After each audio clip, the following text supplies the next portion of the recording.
पचिता ही विमूढ़ा, इसके ऊपर थोड़ी सी चर्चा करने का हमारा मन है। महाकवि भारवी का नाम आपने सुना होगा, बड़े विद्वान थे महाकवि भारवे अर्थ गौरवम। अर्थ गांभीर्य बहुत था भारवी की रचनाओं में, गांभीर्य है, अर्थ गांभीर्य है उनकी रचनाओं में। भारवी बहुत बड़े पंडित विद्वान थे, पर उनके पिताजी वो भी बड़े विद्वान थे, पर वो भारवी को सदा डांटते फटकारते रहते थे। कई बार तो सभाओं में ही उन्हें अपमानित है, कुछ नहीं, मूर्ख है, कुछ नहीं जानता है, पंडित बनता है, ऐसे ही व्यर्थ में पंडित बनता है। अब भारवी की बड़ी प्रतिष्ठा थी, तो भारवी को बड़ा कष्ट होता था कि मैं पिताजी को कभी उत्तर भी नहीं देता हूं, उनकी प्रत्येक बात मानता हूं, और जब देखो कभी, अरे धोखे से भी तो कभी एक बार बड़ाई कर दें, जब देखो तब हमको सबके बीच में नीचा दिखाते हैं, पता नहीं क्या स्वभाव, दुख होता था। और भारवी की जो माँ थी वो भी उनको समझाती, अरे बचपन में मार पिटाई कर देते थे, कोई बात नहीं, डांट डपट लेते थे, कोई बात नहीं, अब वो पंडित हो गया है, पंडितों की सभा में केचित पंडितों में उसको पंडित मान लिया गया है, अब तो कम से कम उसको तुम मूर्ख मत कहो, चाहे जब उसका अपमान कर देते हो। एक दिन भारवी इतने दुखित हो गए अपने पिता के ऊपर, बोले ये पिता है कि हमारा शत्रु है, आज जो कुछ भी हो इसका सिर काट डालूंगा मैं। भारवी तलवार लेकर के खड़े हो गए, बोले आज पिताजी का सिर काटेंगे। क्रोध ऐसा होता है, क्रोध में विवेक नष्ट हो जाता है। तो प्रतीक्षा में थे कि अवसर हो तो फिर पिताजी के ऊपर वार करें। पर्णकुटी में पिता माता थे, सायं संध्या के बाद गायत्री जप के बाद पिताजी बैठे थे, अब पत्नी भी निकट बैठी थी, चर्चा कर रहे थे दोनों। वो सोचते थे मैया सो जाए, अकेले हों तब इनको करें। माँ कह रही थी कि देखो कुछ दिनों से भारवी बहुत दुखी रहता है, आपके सामने भी जल्दी नहीं पड़ता है, आखिर पंडित हो गया है, आप जब देखो तब उसको डांटते डपटते रहते हो। तो उन्होंने कहा कि देखो तुम्हारे हृदय में जितना वात्सल्य है उससे अधिक वात्सल्य मेरे हृदय में है, पर शास्त्र की मर्यादा है, पुत्र और शिष्य की बहुत बड़ाई नहीं करनी चाहिए, उससे उनका अनिष्ट होता है। यदि मैंने बाल्यकाल से ही उसकी प्रशंसा झूठी की होती तो आज भारवी इतना बड़ा विद्वान नहीं होता। इसलिए मैं आज भी उसको सावधान करता रहता हूं कि अहंकार न करे, ये ठीक से शास्त्राभ्यास करता रहे, क्योंकि शास्त्र सुचिंतित पुनि पुनि देखिए, भूप सुसेवित बस नहीं लेकिए। मैं इसको मूर्ख कहूंगा, इसको डांटूंगा डपटूंगा, यहां तेने गलती कर फिर पोथी उठाएगा, नहीं तो पंडित हो गया किसी फूल में, ये तो ग्रंथ छूना ही बंद कर देगा। तो इसका विद्याभ्यास सदा बना रहे, इसके लिए मैं इसको फटकारता हूं। अब तो भारवी के हाथ पैर ढीले हो गए, अरे राम राम, मैं ऐसे धर्मनिष्ठ पिता का काहे का पंडित, मैं तो महामूर्ख हूं, महादुष्ट हूं। तो तलवार के सहित आए, तलवार तो फेंक दी और बोले पिताजी मैं बहुत दुखी हूं, मैं पितृहत्या का पाप मुझे लग गया, मैंने पितृहत्या नहीं की पर मन में आ गया तो मुझे पितृहत्या का पाप लग गया, मुझे प्रायश्चित बताओ। अपनी सारी बात बता दी। आपके जैसा मेरा हितैषी कौन होगा। पिता ने उठाया, हृदय से लगाया, रो रहे थे बहुत, आंसू पूछे, कहा बेटा कोई बात नहीं, हमने क्षमा कर दिया है, अब तुम्हारा मन साफ हो गया ना। बोले हाँ हो गया साफ, हमने क्षमा कर दिया, रहने दो, हो गया। बोले नहीं, आप हमको प्रायश्चित जरूर बताओ, हम प्रायश्चित करेंगे और नहीं तो हम फिर घर में नहीं रहेंगे, क्योंकि पातकी व्यक्ति को किसी का स्पर्श नहीं करना चाहिए, हमको पितृहत्या का पाप लगा है। मन से तो हमने पितृहत्या कर ही दी, हमको प्रायश्चित बताइए। पिताजी भी कैसे विलक्षण महापुरुष रहे होंगे, आप विचार कीजिए। भारवी के पिताजी ने कहा तुम अपनी ससुराल में 12 वर्ष जाकर सेवा करो। बोलो भक्तवत्सल भगवान की। ससुराल में 12 वर्ष सेवा करो, खेती करो, घर के सब काम करो, छोटे बड़े, 12 साल बाद आना हमारे पास। बड़ा भारी दंड था। ससुराल में 1 दिन 2 दिन तो आदर हो जाता है, और कोई अपना आसन बासन बुरिया बिस्तर लेके वहीं पहुंच जाए तो फिर उसका तो तिरस्कार पद पद पर। और ससुराल में तो सब गाली देते हैं, गाली देते हैं कि नहीं, ससुराल वाले लोग तो उनका गाली देना उनका अधिकार है। बक्सर वाले महाराज जी बड़े उत्साह से कहते थे, सुनु अवध के राजकुमारा यह गारी नहीं है गारा। गारी बहुत सुने हो, अब गारा सुन लीजिए। तो ससुराल के लोगों को अधिकार भी होता है गाली देने का। तो आपने कहा जो आ गया पिताजी, और भारवी चले गए अपनी ससुराल। 2-4 दिन तो आओ पंडित जी, आओ पंडित जी, आओ भारवी जी, खूब सम्मान हुआ, आओ दामाद जी। और बाद में तो महाराज घर के लोग ही अपमान करने लगे, उनके घर के नौकर चाकर भी उनका अपमान कर देते। और पिताजी की आज्ञा थी इसलिए सब काम, खेती का काम करते, सब काम करते। वहां उनके पांडित्य का कोई आदर नहीं था।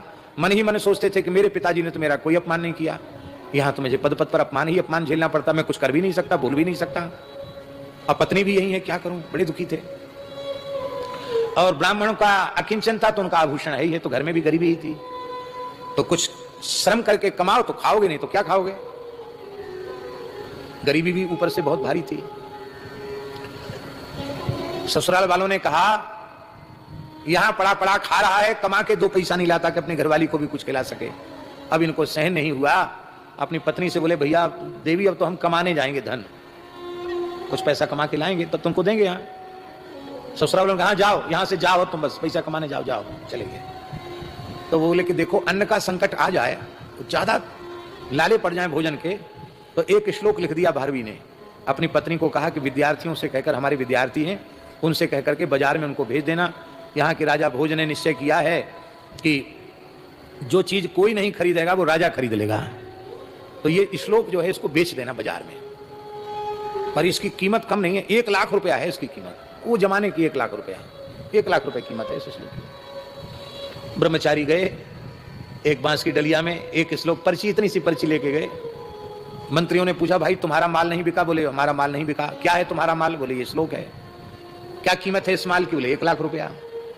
राजा से कहा महाराज 1 लाख रुपए का एक श्लोक है, क्या किया जाए? बोले भाई हमारी प्रतिज्ञा है कि जो माल नहीं बिकेगा वो राजा का होगा, तो पैसा दो और ले लो।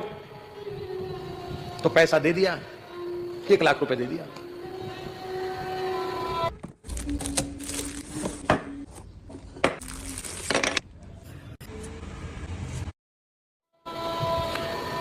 ये तो आए नहीं बाहर से धन कमा के, 1 लाख रुपए घरवाली ने को मिल गया, ब्राह्मणी को 1 लाख रुपए मिला, तो ससुराल की सारी गरीबी खत्म हो गई। महाराज क्या कहना, 1 लाख तो 1 लाख होता है। राजा ने पूरे राज्य में जगह जगह पर तख्तियों पर भारवी का वह श्लोक लिखवा दिया, सबकी नजर इस पर पड़नी चाहिए, क्योंकि 1 लाख रुपए में राजा ने खरीदा। अपने महल में भी जहां तहां लिखवा दिया।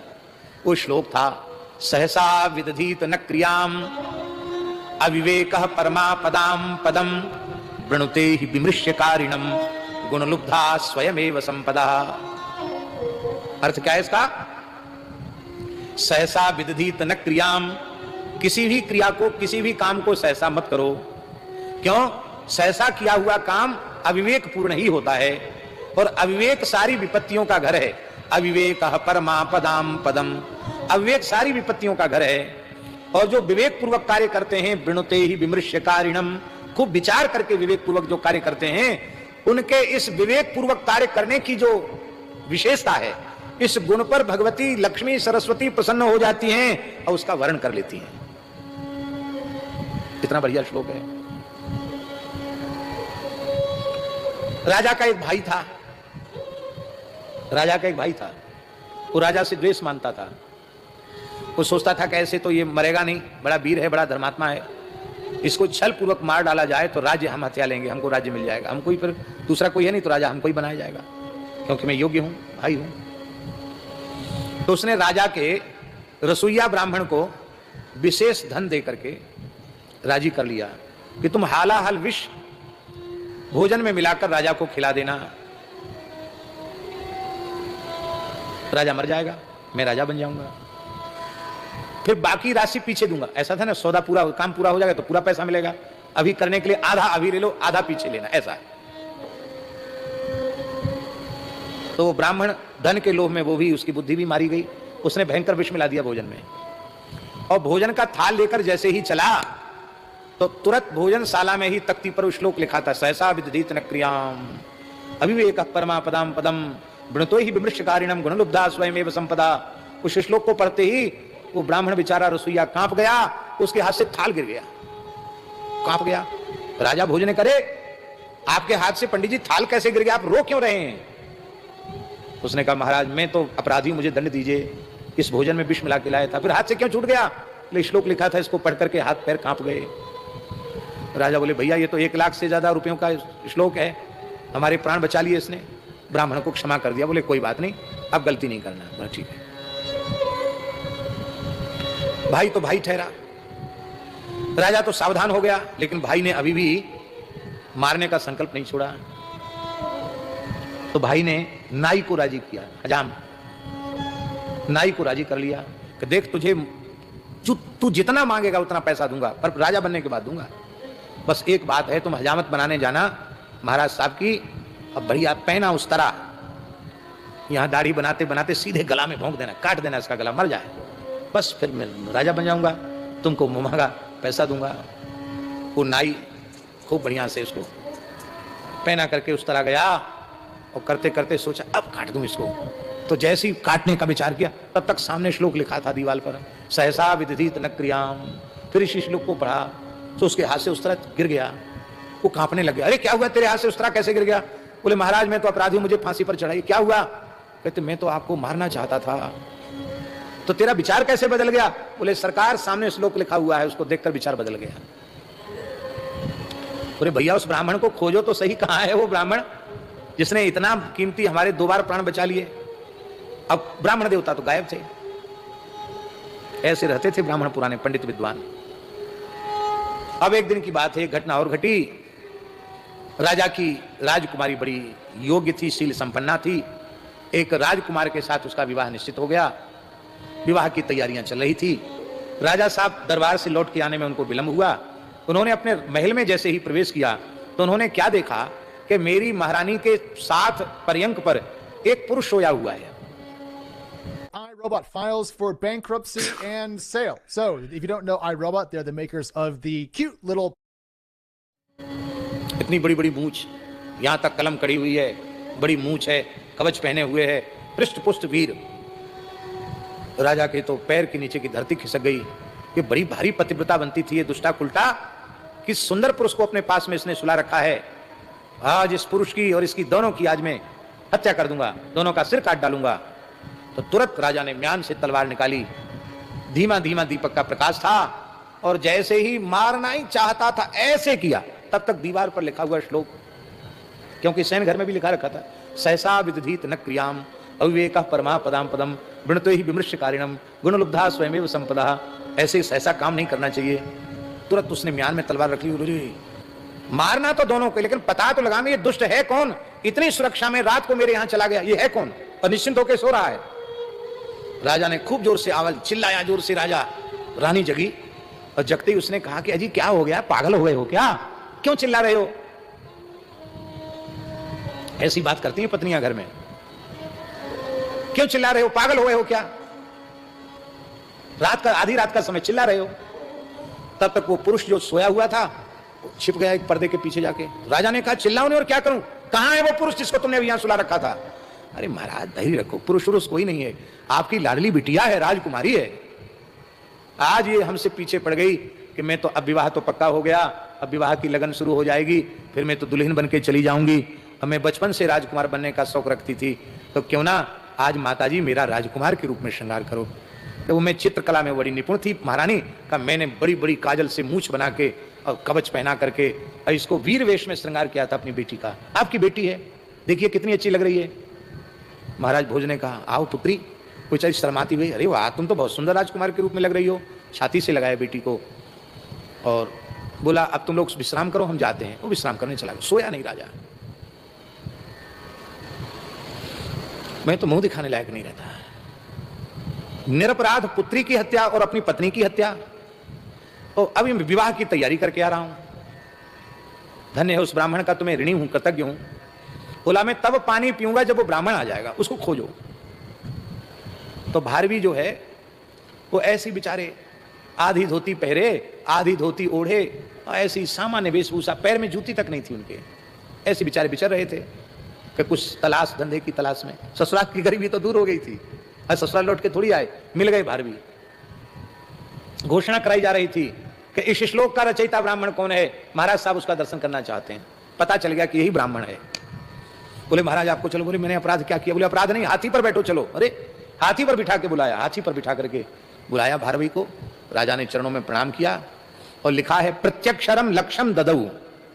1 लाख तो पहले दे चुका था, अब इस श्लोक में जितने अक्षर हैं उतने लाख रुपया राजा ने दिए। लेकिन भारवी ऐसे थे फक्कड़ कि धनहीन ब्राह्मणों में वो सारी संपत्ति वितरित करके, बटुक ब्रह्मचारियों के पढ़ाने में सारा धन व्यय करके, आप जैसे पहले अकिंचन थे अकिंचन हो गए। अब तो ससुराल वालों को पता चल गया कि राजा चरणों में पड़ा, हमने इतना अपमान किया। 12 साल भी पूरे हो गए थे, पत्नी की वहां की गरीबी भी दूर हो गई एक श्लोक से, और भारवी फिर लौटकर अपने घर आ गए, विद्यार्थियों को पढ़ाने लगे। उदार बहुत थे, सब कुछ लुटा देते थे।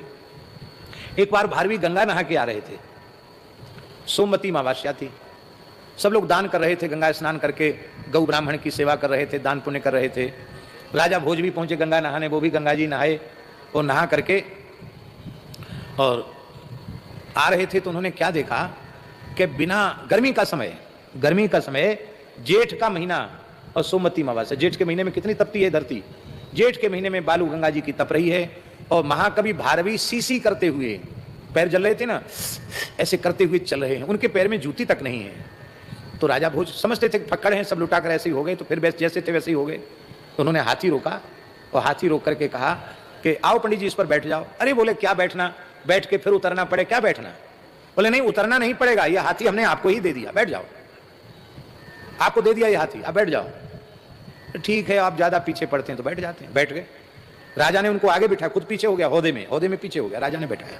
बोले पंडित जी प्रजा में सब लोग दान पुण्य कर रहे हैं, सोमवती अमावस्या है, आज आप जैसे सुपात्र ब्राह्मण को हमने भी गजदान कर दिया, हाथी दे दिया, तो ये दान की क्या महिमा है, हम आपसे सुनना चाहते हैं। तो भारवी के नेत्र भर आए।